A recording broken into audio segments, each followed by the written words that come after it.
नमस्कार मित्रों, यांचा अवांतर यूट्यूब चैनल पर आपका स्वागत है।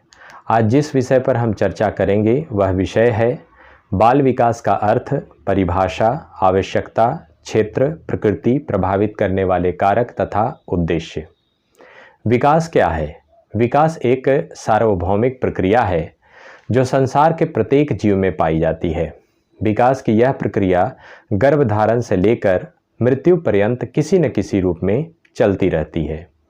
इसकी गति कभी तीव्र और कभी मंद होती है। मानव विकास का अध्ययन मनोविज्ञान की जिस शाखा के अंतर्गत किया जाता है उसे बाल मनोविज्ञान कहा जाता है, परंतु अब मनोविज्ञान की यह शाखा बाल विकास कही जाती है। मनोविज्ञान की इस नवीन शाखा का विकास पिछले 50 वर्षों में सर्वाधिक हुआ है। बाल विकास का अर्थ क्या है? बाल विकास का अध्ययन मनोविज्ञान की जिस शाखा के अंतर्गत किया जाता है उसे बाल मनोविज्ञान कहा जाता है। बाल विकास के अंतर्गत बालक के जन्म के बाद किशोर अवस्था तक अनेक महत्वपूर्ण शारीरिक एवं मानसिक परिवर्तन बालक के व्यक्तित्व को स्वरूप प्रदान करने में सभी परिवर्तन व्यवस्थित एवं समानुपात में होते हैं। इस तरह होने वाला हर एक परिवर्तन पिछले परिवर्तन पर निर्भर करता है। कुछ विद्वान ऐसे हैं जो बाल विकास को परिभाषित करते हुए कहते हैं, जैसे पहले विद्वान हैं मुनरो। वो कहते हैं कि परिवर्तन श्रृंखला की वह अवस्था जिसमें बच्चा भ्रूण अवस्था से लेकर प्रौढ़ अवस्था तक गुजरता है विकास कहलाता है। एक अन्य विद्वान हैं गैलेन। वो कहते हैं कि विकास सामान्य प्रयत्न से अधिक महत्व की चीज़ है।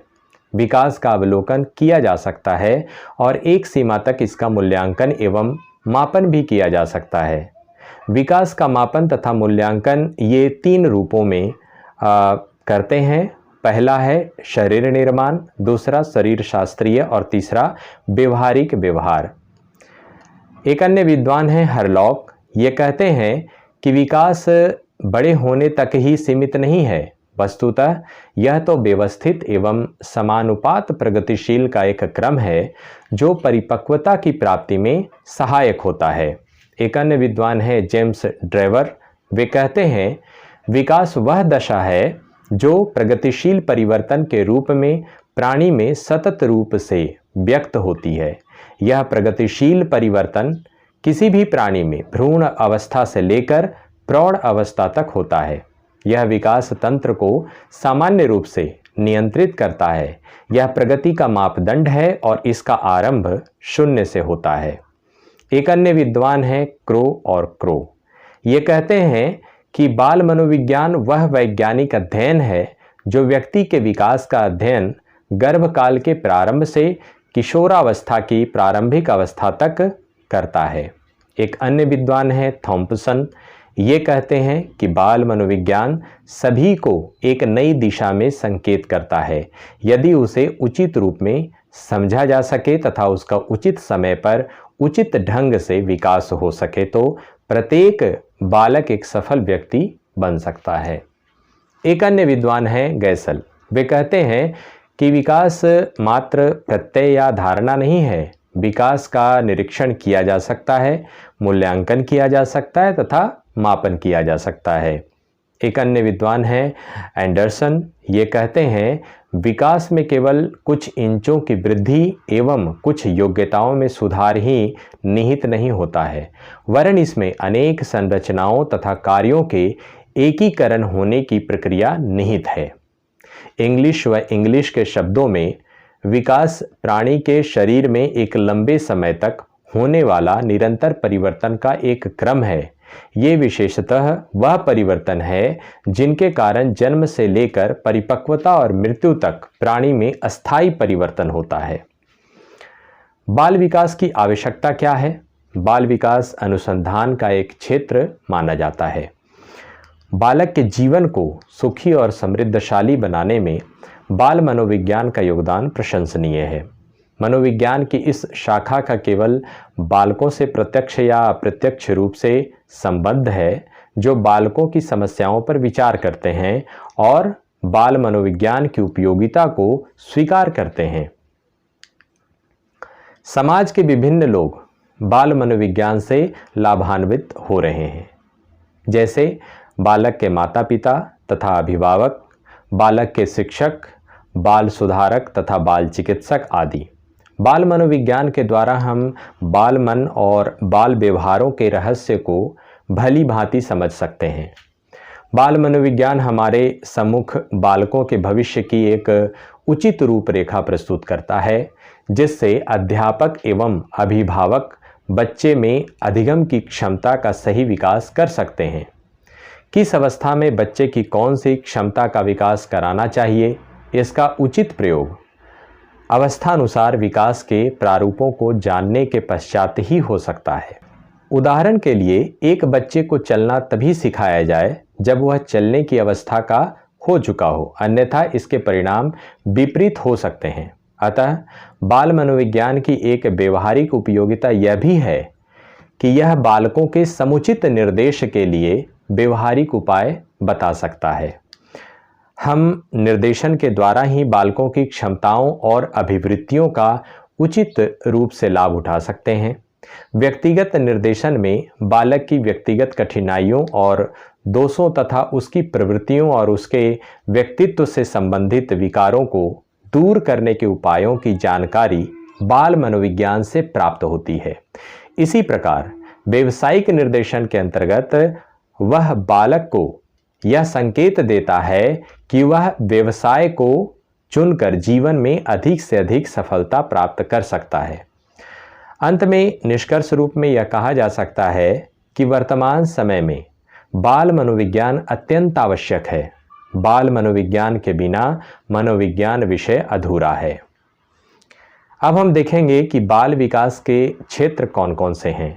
पहला है शारीरिक विकास, दूसरा मानसिक विकास, तीसरा संवेगात्मक विकास, चौथा सामाजिक विकास, पांचवा चारित्रिक विकास, छठा भाषा विकास, सातवां सृजनात्मकता का विकास और आठवां सौंदर्य संबंधी विकास।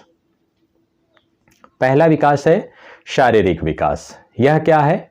बाल विकास के अंतर्गत बालक के भ्रूणावस्था से लेकर बाल्यावस्था के विकास का अध्ययन किया जाता है और यह देखा जाता है कि बालक में यदि शारीरिक विकास उचित क्रम में नहीं हो रहा है तो उन कारणों को जानने का प्रयत्न किया जाता है और उनको दूर किया जाता है।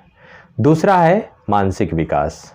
इसके अंतर्गत बालकों की क्रियाओं एवं संवेगों का अध्ययन किया जाता है, क्योंकि हम यह देखते हैं कि बालक में अनेक प्रकार के परिवर्तन होते हैं जो कि मानसिक विकास को प्रकट करते हैं, जैसे वस्तुओं को पकड़ना और विभिन्न प्रकार की आवाज करना आदि। तीसरा है संवेगात्मक विकास। यह क्या है? संवेगात्मक विकास के अंतर्गत संवेग, उत्तेजना, पीड़ा, आनंद, क्रोध, परेशानी और प्रेम आदि का अध्ययन किया जाता है। चौथा है सामाजिक विकास। सामाजिक विकास क्या है? सामाजिक विकास के अंतर्गत बालकों के सामाजिक व्यवहार का अध्ययन किया जाता है। सामाजिक व्यवहार के अंतर्गत परिवार के सदस्यों को पहचानना, उनके प्रति क्रोध एवं प्रेम की प्रतिक्रिया व्यक्त करना, परिचित से प्रेम तथा अपरिचित से भयभीत होना एवं बड़े अन्य व्यक्तियों के कार्य में सहायता देना आदि को शामिल किया जाता है। पांचवा है चारित्रिक विकास। चारित्रिक विकास क्या है? इसके अंतर्गत बालकों के शारीरिक अंगों के प्रयोग, सामान्य नियमों के ज्ञान, अहम भाव की प्रबलता, आज्ञा पालन की प्रबलता, नैतिकता का उदय एवं कार्यफल के प्रति चेतना की भावना आदि को सम्मिलित किया जाता है।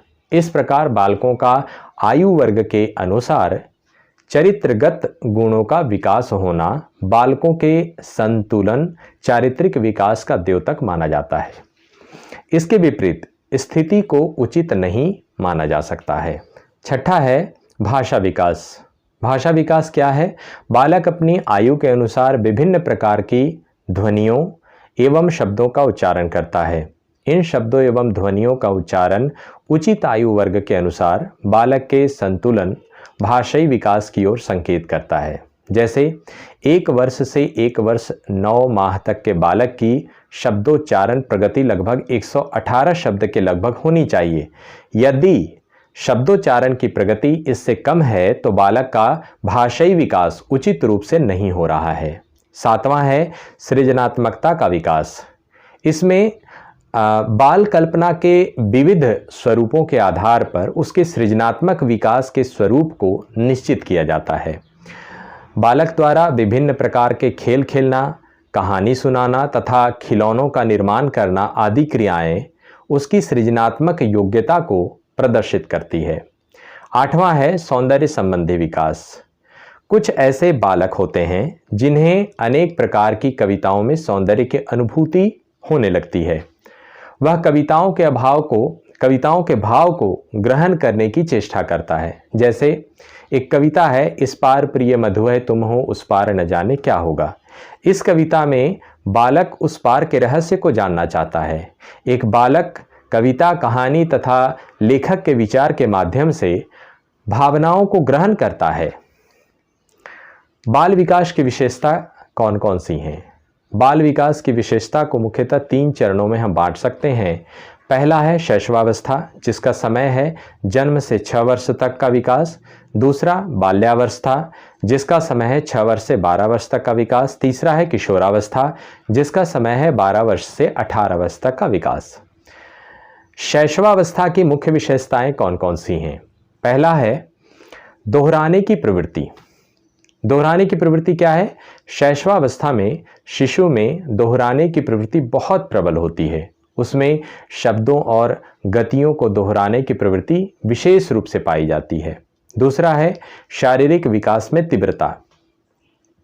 शैशवावस्था के प्रथम 3 वर्षों में शिशु का शारीरिक विकास अति तीव्र गति से होता है। विकास की इस क्रिया की गति 3 वर्ष के बाद धीमी हो जाती है। उसकी इंद्रियों, आंतरिक अंगों और मांसपेशियों आदि का क्रमिक विकास होता है।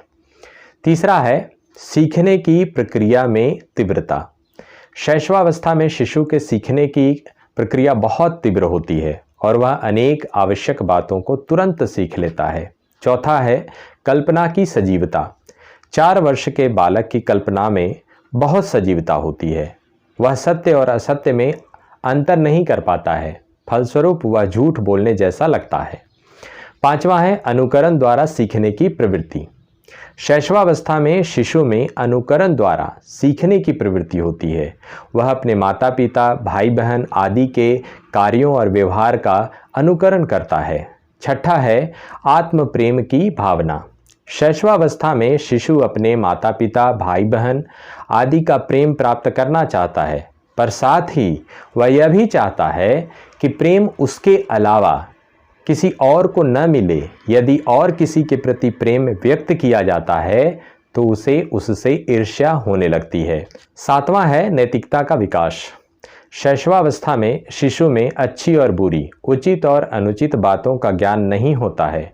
वह उन्हीं कार्यों को करना चाहता है जिनमें उसको आनंद आता है। 8वां है मूल प्रवृत्तियों पर आधारित व्यवहार। शैशवावस्था में शिशु का अधिकांश व्यवहार का आधार उसकी मूल प्रवृत्तियां होती हैं। यदि उसे भूख लगती है तो उसे जो भी वस्तु मिलती है उसी को अपने मुंह में रख लेता है।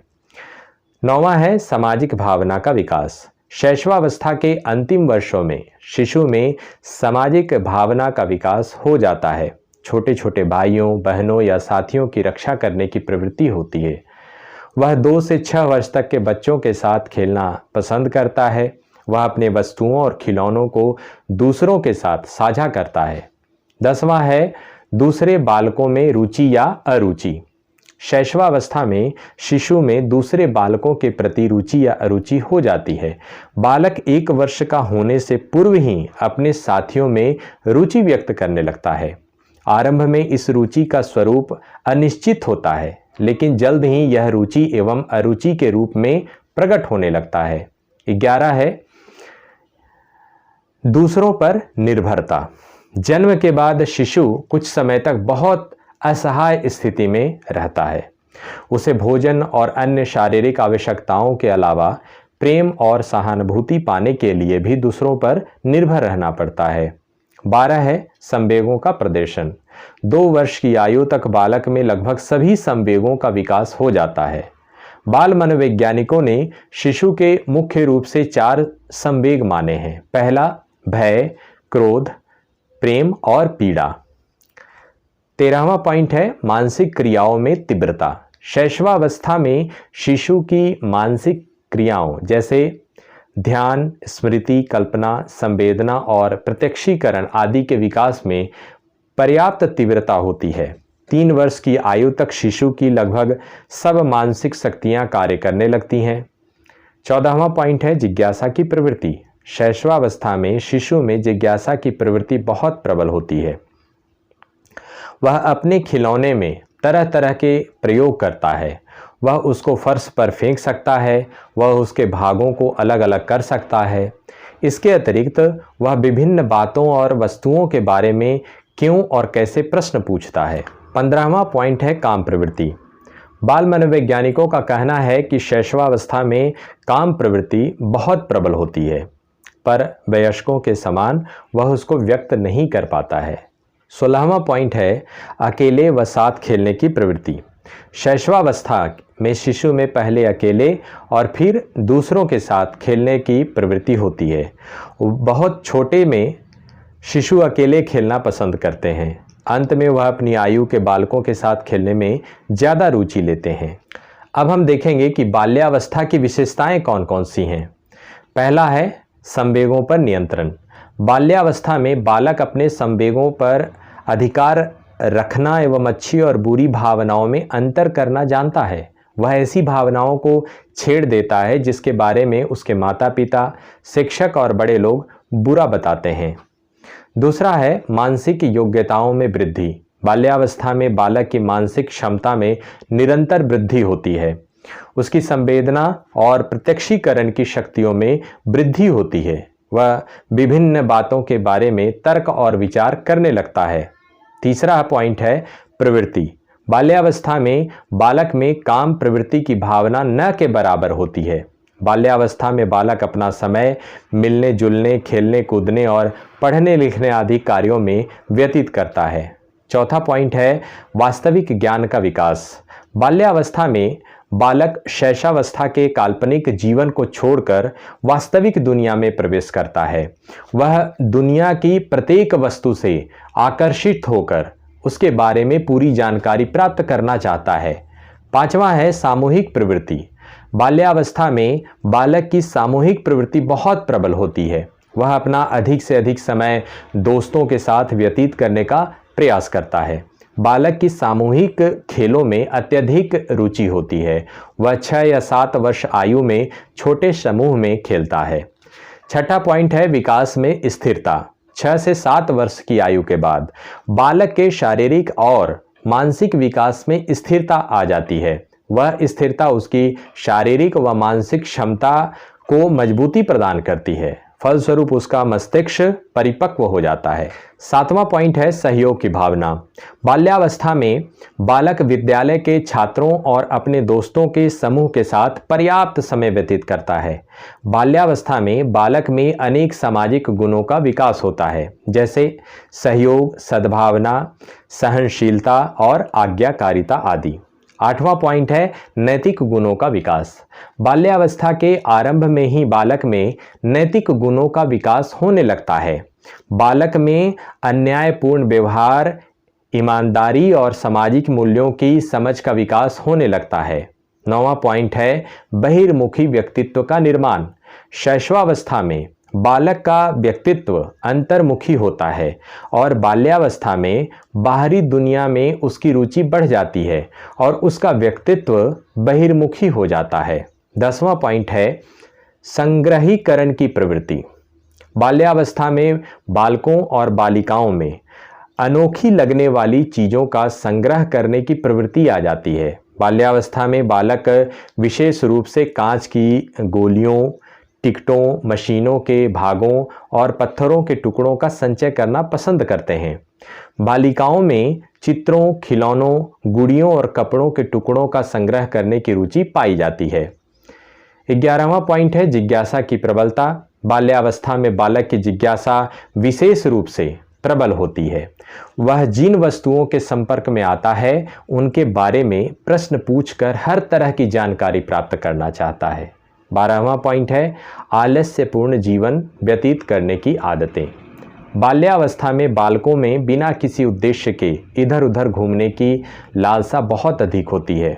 बाल्यावस्था में बालक में विद्यालय से भागने और आलस्यपूर्ण जीवन व्यतीत करने की आदतें सामान्य रूप से पाई जाती है। 13वां पॉइंट है रचनात्मक कार्यों में रुचि।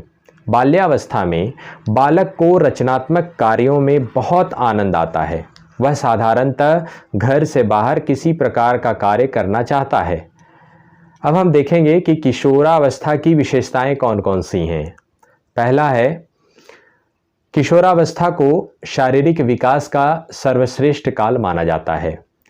इस अवस्था में किशोर के शरीर में अनेक महत्वपूर्ण परिवर्तन होते हैं, जैसे वजन और लंबाई में तेजी से वृद्धि, मांसपेशियों और शारीरिक ढांचे में दृढ़ता। किशोरावस्था में किशोर में दाढ़ी और मूछें के रोएं आना शुरू हो जाता है और किशोरियों में मासिक धर्म की शुरुआत होती है। दूसरा है किशोरावस्था में ही बालक एवं बालिकाओं में अपने सपनों में ही खोए रहने की जो प्रवृत्ति है वह बढ़ जाती है और सोचने समझने और तर्क करने की शक्ति में भी वृद्धि होती है। किशोरावस्था में बालक एवं बालिकाओं में बहुत सारे मित्र होते हैं, लेकिन वह केवल एक या दो लोगों से ही घनिष्ठ मित्रता रखना ज़्यादा पसंद करते हैं। तीसरा है किशोरावस्था में किशोर और किशोरियों में आवेगों और संवेगों की बहुत प्रबलता होती है, इसलिए वह विभिन्न अवसरों पर विभिन्न प्रकार का व्यवहार करते हैं। चौथा पॉइंट है किशोरावस्था को शैशवावस्था का पुनरावर्तन भी कहा है, क्योंकि किशोर इस अवस्था में किशोरों के बहुत से व्यवहार एक शिशु की तरह होते हैं। किशोरावस्था में किशोरों में इतनी उद्विग्नता या व्याकुलता होती है कि वह शिशु के समान अन्य व्यक्तियों और वातावरण से समायोजन नहीं कर पाता है। पांचवा पॉइंट है किशोरावस्था में किशोर और किशोरियों में शारीरिक और मानसिक स्वतंत्रता की भावना बहुत प्रबल होती है। किशोरावस्था में किशोरों में बड़ों की आज्ञा मानकर स्वतंत्र तरीके से काम करने की प्रवृत्ति होती है। किशोरावस्था में यदि किशोरों पर किसी प्रकार का प्रतिबंध लगाने का प्रयास किया जाता है तो उनमें विद्रोह की भावना भी उत्पन्न होने लगती है। छठा पॉइंट है किशोरावस्था में कामेंद्रियों की परिपक्वता की और काम शक्ति का विकास किशोरावस्था की सबसे महत्वपूर्ण विशेषताओं में से एक है। किशोरावस्था से पहले की अवस्था अर्थात बाल्यावस्था में बालकों और बालिकाओं में विषम लिंगों के प्रति आकर्षण होता है। सातवां पॉइंट है किशोरावस्था में किशोर और किशोरियों में समूह की महत्वपूर्णता बहुत बढ़ जाती है। किशोरावस्था में वे अपने समूह को अपने परिवार और विद्यालय से अधिक महत्वपूर्ण मानते हैं। आठवां पॉइंट है 15 वर्ष की आयु तक किशोरों की रुचियों में निरंतर परिवर्तन होता रहता है, लेकिन उसके बाद उनकी रुचियों में धीरे धीरे स्थिरता आने लगती है। बालकों को मुख्य रूप से खेलकूद और व्यायाम में विशेष रुचि होती है, वहीं इसके विपरीत बालिकाओं में कढ़ाई बुनाई नाच गाने के प्रति ज़्यादा आकर्षण रहता है। 9वां पॉइंट है किशोरावस्था में किशोर में समाज सेवा की तीव्र भावना होती है। किशोरावस्था की शुरुआत में बालकों में और बालिकाओं में अपने धर्म और ईश्वर में ज़्यादा आस्था नहीं होती है, लेकिन धीरे धीरे उनमें अपने धर्म के प्रति विश्वास उत्पन्न होने लगता है। 10वां पॉइंट है किशोरावस्था के पहले बालक अच्छी और बुरी, सत्य और असत्य, नैतिक और अनैतिक बातों के बारे में तरह तरह के प्रश्न पूछता है, लेकिन किशोरावस्था में आने पर वह इन सब बातों पर खुद ही सोच विचार करने लगता है। किशोरावस्था में बालक एवं बालिकाओं में अपनी इच्छा, महत्व, आकांक्षा, निराशा, असफलता, प्रतिस्पर्धा, प्रेम में असफलता आदि कारणों से अपराध की प्रवृत्ति भी उत्पन्न होने लगती है। 11वां पॉइंट है किशोरावस्था में किशोर और किशोरियों में महत्वपूर्ण व्यक्ति बनने और किसी अच्छे स्थान पर पहुंचने की तीव्र इच्छा होती है। किशोरावस्था में किशोर अपने भविष्य और अपने आगे के जीवन की दिशा चुनने की भी चिंता रहती है। अब हम देखेंगे कि बाल विकास का महत्व क्या है। बाल विकास के महत्व को उसके जीवन के विकास की 3 अवस्थाएं, शैशवावस्था, बाल्यावस्था, किशोरावस्था से देखा जा सकता है। तो हम देखते हैं कि शैशवावस्था का महत्व क्या है।